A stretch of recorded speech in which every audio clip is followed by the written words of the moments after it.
eu queria primeiro dizer o seguinte: o Estatuto da Criança e Adolescente, ele tem um elemento de classe, muito grande, né?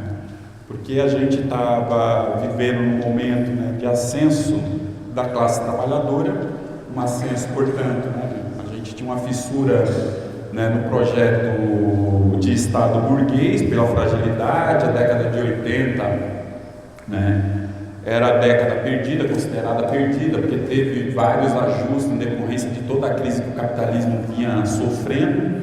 E aqui no Brasil teve repercussão, e a repercussão foi a abertura do regime e um processo de ascenso da classe trabalhadora, um processo que elevava a possibilidade, criava a possibilidade da classe trabalhadora elevar os seus direitos, e vários setores avançaram nos direitos. Um dos setores que avançou foi, né, que nós conseguimos avançar, foi o setor da infância e da adolescência, né?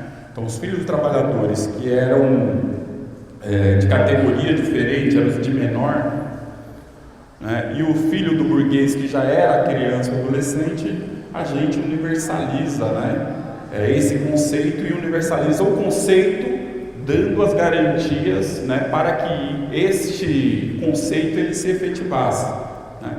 Ou seja, era necessário ter saúde de qualidade, era necessário ter educação de qualidade, acesso à moradia, né, todas as condições possíveis, né, para que esse menino e essa menina pudessem se desenvolver bem, e por aí vai.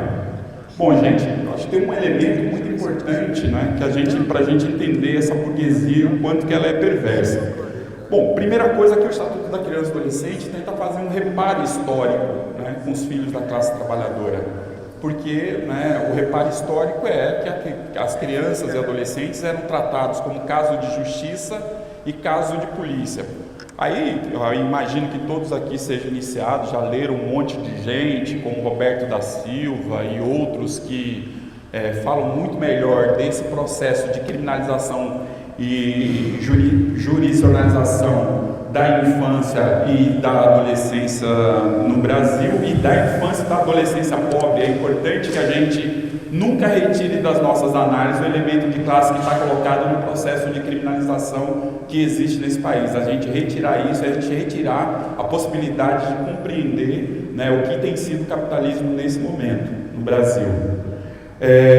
Então, com essa possibilidade de aumento dos direitos, de elevação dos direitos, aquilo que a gente dizia na década de 80, né? É importante que a gente avance nos direitos para avançar em mais direitos. É um conceito francês do direito que chama tricot, né? Que você coloca a machadinha,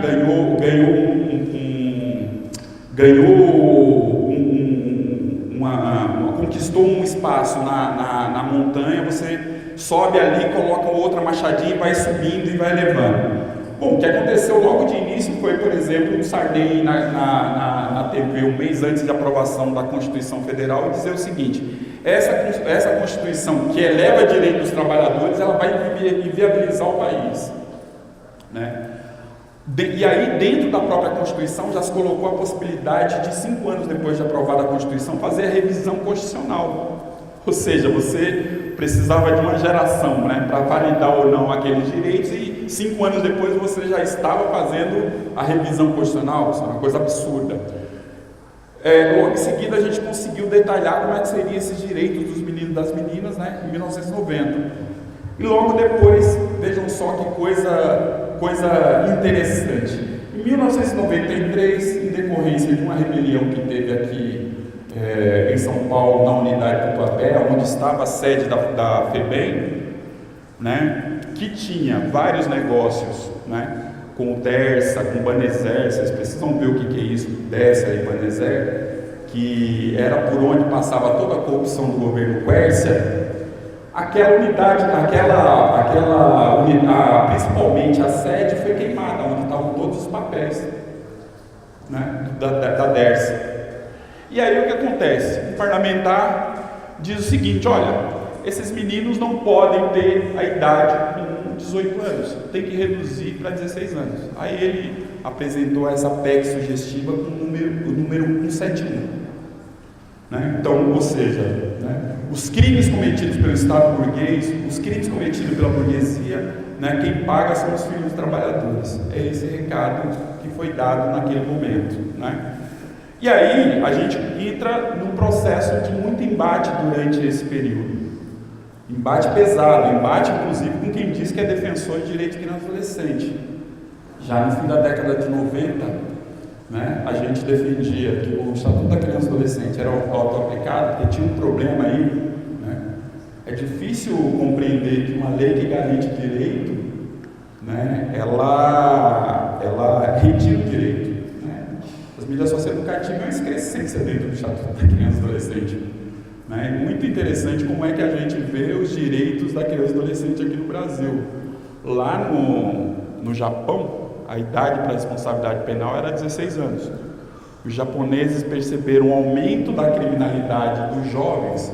Os japoneses fizeram algo simples: aumentaram a idade, né, para 21 anos, porque reconhecendo a ausência do Estado, né? E aqui é diferente, né? A gente já faz uma lei que diz que garante direito e já coloca a punição. E é óbvio que essa punição ali, né, fazia parte das exigências que um determinado setor de paletó e gravata faziam, né, para ter aprovado o Estatuto da Criança e Adolescente. Muita gente acha que esses caras são heróis no processo de elaboração do Estatuto. Na verdade, eu vejo que eles são aquilo que a Maria Inês Benribá dizia: são justiceiros de gravata. Né, são justiceiros de gravata que comprometeram em absoluto os direitos da criança e adolescente, porque tudo aquilo que era previsto no Estatuto da Criança e Adolescente se resumiu a isso aqui que a gente está debatendo agora, que é o não direito. Né? É o não direito. Então, já no final da década de 90, surge um grupo capitaneado pelo Ilan Nude e a Unicef, apresentando uma coisa para a gente que se chamava Direito Penal Juvenil. Né? Direito Penal Juvenil. Fala, que troço é esse? Como é que a gente vai debater esse troço?